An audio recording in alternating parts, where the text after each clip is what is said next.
Good evening. Thanks for joining us tonight at 11. I'm Alicia Machado. The Central Coast reopening has been weeks in the making now, with shops, restaurants, and gyms all able to welcome back customers.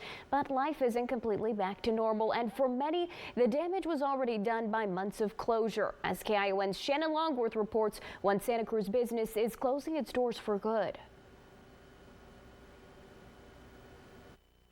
Some businesses have not been able to survive the pandemic, and I spoke with one today that closed its doors for the last time. It's hard to see another business that is a Black-owned business going under, and this was my one asset. Jocelyn Dubin owns Nurit, a yoga studio with her husband.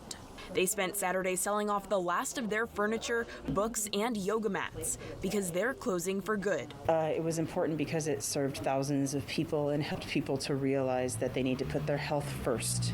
Dubin says they applied for and received a PPP loan during the pandemic, but that wasn't enough, and other disaster relief options would result in debt.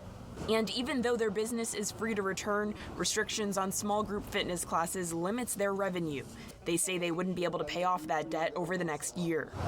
Customers stopping by tell me they're sad to see the studio go, one of thousands around the country unable to make it through the coronavirus pandemic. I knew that there were going to be businesses that would go under because of the pandemic, but this is a very beloved business. But saying goodbye to customers isn't the only thing on Dubin's mind. The battle for her business came at the same time as nationwide protests, the fight for racial equality. It's very challenging to be in this moment where I'm grieving for my business and also simultaneously grieving for my people. She says she's glad Black-owned businesses are getting attention right now and hopes that continues. Yeah, you're good.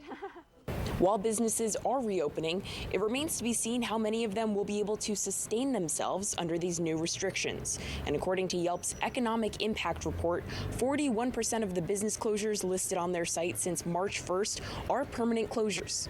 In Santa Cruz, Shannon Longworth, KION News Channel 546.